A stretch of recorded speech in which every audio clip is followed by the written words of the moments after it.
बहुत धन्यवाद प्रेस के लोगों का और बहुत धन्यवाद आपका।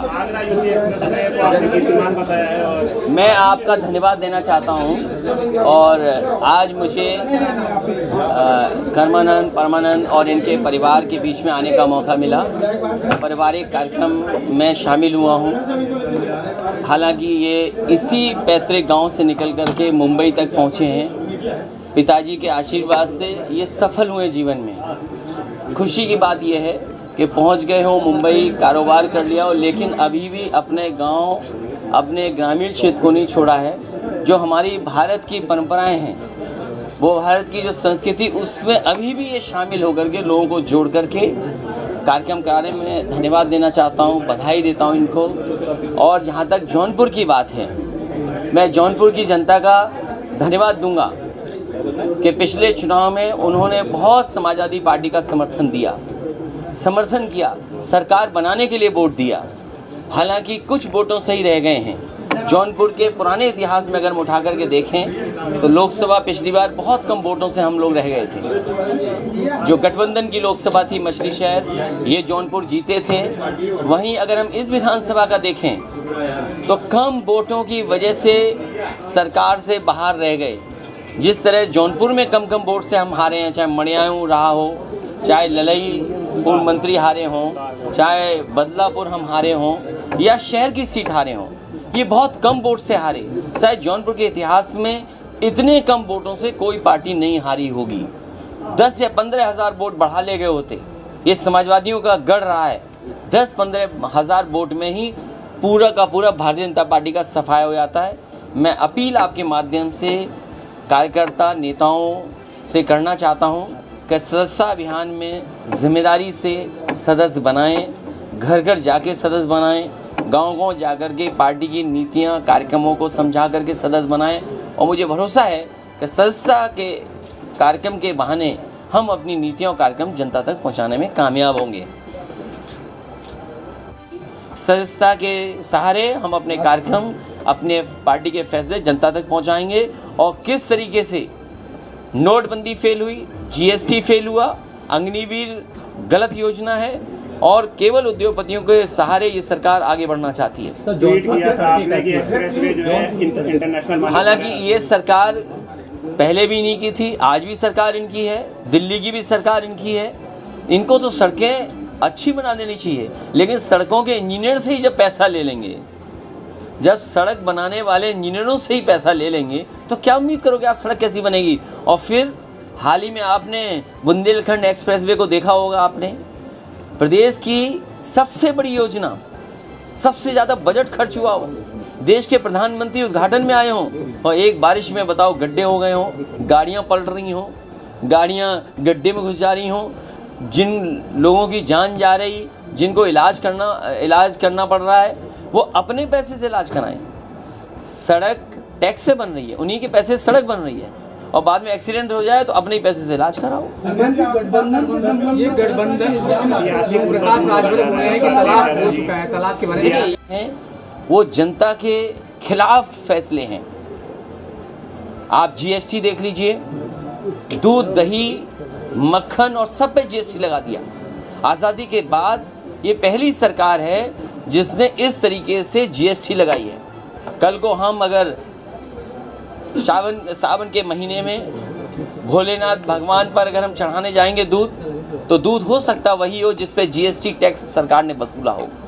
इसने हमारे भारतीय जनता पार्टी ने हमारे भोले भाले भोलेनाथ के जो हमारे पूजा करने वाले हैं श्रद्धालु, उन्हें भी नहीं छोड़ा। इन्होंने उन पे भी टैक्स वसूल लिया और इतना भ्रष्टाचार की कल्पना नहीं कर सकते थे जितना सरकार में हो रहा है। सरकार को एसआईटी बनानी पड़ी ट्रांसफ़र पोस्टिंग में, जब पीडब्ल्यूडी के ट्रांसफ़र पोस्टिंग में ओएसडी हटाना पड़ा इन्हें। डिप्टी सीएम को चिट्ठी लिखनी पड़ी कि अधिकारी उनकी नहीं सुन रहे, गलत ट्रांसफ़र हो गए। अभी शिक्षा विभाग पर भी उंगली उठी है। नमामि गंगे और जो पानी को लेकर के, गंगा सफाई को लेकर के मंत्री ने सरकार पर प्रेशर लगा दिया शायद ये पहली सरकार होगी जहां विपक्ष ने नहीं उठाए सवाल, इनकी सरकार के अंदर सवाल उठ रहे हैं। तो सोचिए जो ट्रांसफर पोस्टिंग में पैसा ले लें, वो विभाग का जब काम होगा तो कितना भ्रष्टाचार होगा उसमें। और फिर अग्निवीर जैसी योजना लाना, अग्निपथ कार्यक्रम बना करके, और ये बीजेपी के लोग वही हैं जो थकते नहीं है ये कह करके भारत माता की जय हो, भारत माता की जय हो। और सोचो नौकरी कैसी आधी अधूरी। जो नौजवान सपना देखता है वर्दी पहनने का, जो नौजवान सपना देखता है कि हम सीमा की रक्षा करेंगे, उस नौजवान को आप आधी अधूरी नौकरी दे रहे हो। और अब तो वो आंकड़े बाहर आ गए हैं, 22 करोड़ लोगों ने फॉर्म भरा और मात्र 7 लाख लोगों को नौकरी मिली। इससे ज़्यादा खराब बात और क्या हो सकती है सरकार को? इससे ज़्यादा नौजवानों को धोखा क्या सरकार दे सकती है? और फिर वहीं सरकार कुछ लोगों के साथ ऐसा खड़ी है जैसे कल्पना नहीं कर सकते आप। दुनिया के चौथे नंबर पे पहुंचा है उद्योगपति, और हमारा गरीब और किसान अभी भी देख रहा हो उसकी तरफ। किसान को सुविधा नहीं, डीएपी महंगी, खाद महंगी, सिंचाई महंगी, आपका बिजली का बिल महंगा, इलाज महंगा, पढ़ाई महंगी, और उद्योगपति को बैंक से लोन का लोन, और दुनिया के चौथे नंबर पर पहुंचा दिया। ये सरकार गरीबों की नहीं, उद्योगपतियों के साथ खड़ी है। 24 की तैयारी। समाजवादी लोगों ने बहुत अच्छे काम किए, और जब हमें मौका जनता देगी तो फिर उन सपनों को पूरा किया जाएगा।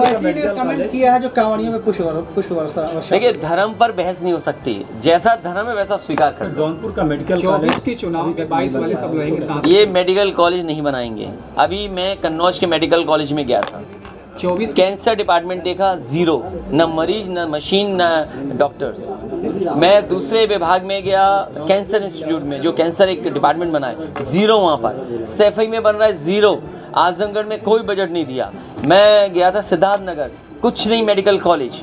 बस्ती गया, कुछ नहीं मेडिकल कॉलेज। और जौनपुर का तो सबसे अच्छा मेडिकल कॉलेज मैंने दिया था, और इसलिए दिया था कि जौनपुर बड़ा जिला है, लोगों को इलाज के लिए बीएचयू भागना पड़ता है, प्राइवेट अस्पताल में जाना पड़ता है, और बिल्कुल करीब में अगर मिल जाए उन्हें अस्पताल और अच्छा मेडिकल कॉलेज मिल जाए तो उनका इलाज यहीं हो जाएगा। आपने दुर्दशा देखी इसकी, तो प्रधानमंत्री ने उद्घाटन किया था, जैसे बुंदेलखंड का उद्घाटन हुआ एक्सप्रेस वे का, वैसे इसका उद्घाटन हुआ था।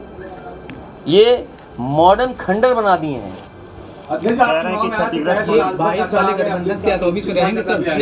तो इस पर क्या कहें, क्योंकि दोनों लोगों को आपने बाहर कर दिया है। मैंने केवल ये कहा है कि जहां आपको सम्मान ज़्यादा मिले वहां जाएं, और आपको जाना भी चाहिए, क्योंकि आपके अपने सिद्धांत हैं, अपने कार्यक्रम हैं, तो अपनी पार्टी को मजबूत करें। आप अभी एक्सप्रेस नहीं, घर में सम्मान हमेशा रहेगा, चाचा के रूप में हमेशा सम्मान है घर में, लेकिन क्योंकि उनकी एक अपना पार्टी है, उनका एक दल है, तो हमारी तो यही उनसे कहा, यही कह सकता हूँ कि दल और मजबूत करें। वो लगातार लोग निशाना साध रहे हैं, परिवार नहीं संभाल पाते हैं, देश कैसे संभालेंगे? एसी से बाहर नहीं निकलते हैं। वो जानते नहीं ना एसी और डीसी क्या होता है। ज़माना डीसी का हो गया है, ये जो मोबाइल लगाए वो सब डीसी करंट है, वो जानते ही नहीं है। और हमारा 22 साल गुजर गए हम लोगों ने, हमें उनकी वो नहीं देनी है जवाब। हुआ क्या है कि गाँव में नहीं कहते हैं, आपके यहाँ भी कहते होंगे, अब मुझे आपकी कहावत नहीं पता है, शब्द किसकी वजह से कहला रहे हैं। ये सारा दिन में क्या तलाक है, ये क्यों भाषा का इस्तेमाल करते हैं? ये जानबूझ करके भाषा का इस्तेमाल करते हैं। भाई जो लोग बीजेपी से मिले हों उनसे क्या उम्मीद करोगे आप? यहाँ सुरक्षा नहीं मिलनी किसी को, कौन नहीं जानता इन बातों को। जो भारतीय जनता पार्टी से संबंध रखेंगे, इसीलिए मैंने कहा कि अगर हम सम्मान नहीं दे पा रहे हैं तो उस दल के साथ चले जाओ जो दल सम्मान दे रहा हो। अखिलेश यादव अब किधर देख रहे हैं गठबंधन के लिए? हम अकेले लड़ रहे हैं, और जो हमारे साथ हैं अभी, जो गठबंधन में दल हमारे साथ हैं, उनके साथ आगे बढ़ेंगे। जौनपुर में कई लोगों को जेल जाना वो निर्दोष नौजवानों को जेल भेजा है, और चिन्हित कर करके जेल भेजा है। यादव हैं तो जेल भेज दिया। सुनने में आ रहा है कि वहाँ के प्रधान, पूर्व प्रधान, उन्हें जेल भेज दिया। कोई 100 किलो का है, उन्हें भेज दिया। जो आंदोलन में नहीं थे और चिन्हित कर करके, कि समाजवादी पार्टी के कौन लोग हैं? अग्निवीर आप नकल कर रहे योजना अमेरिका की, उन देशों की योजना कर रहे हो जो संपन्न देश हैं। क्या उनकी इकोनॉमी है, किस तरह के लोग हैं, किस तरह का सामाजिक ढांचा है, क्या आप वही लागू भारत में कर दोगे?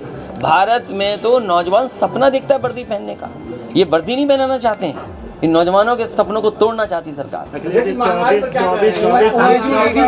ये पहली सरकार है, जन्माष्टमी से पहले, रक्षाबंधन से पहले, और हमारे भोलेनाथ पर दूध चढ़ाने पर टैक्स लगा ले। और क्या हो गया महंगाई का?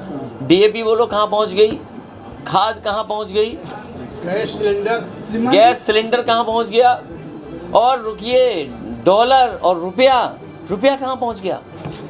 नीचे जा रहा है कि ऊपर जा रहा है रुपया? और ये तो कहते थे कि हम जानते हैं रुपया कैसे नीचे जाता है, हम सब समझते हैं। अब रुपया नीचे क्यों जा रहा है? ईडी की जांच पर क्या कमेंट किया है। किसके? ईडी के जांच जो देखिए, ईडी का मैंने फुल फॉर्म बताया था आपको पहले भी, एग्जामिनेशन इन डेमोक्रेसी। ये भी एक थाना बन गया है। थाने से जैसा चाहो वैसा परेशान कर लो आप। सरकार के इशारे पे परेशान किया जा रहा है, और एक को नहीं सबको परेशान किया जाएगा। 10 लाख का कारोबार कर लो, ईडी आ जाएगी। तुम ज़्यादा खिलाफ दिखाओगे, चैनल पे ईडी आ जाएगी।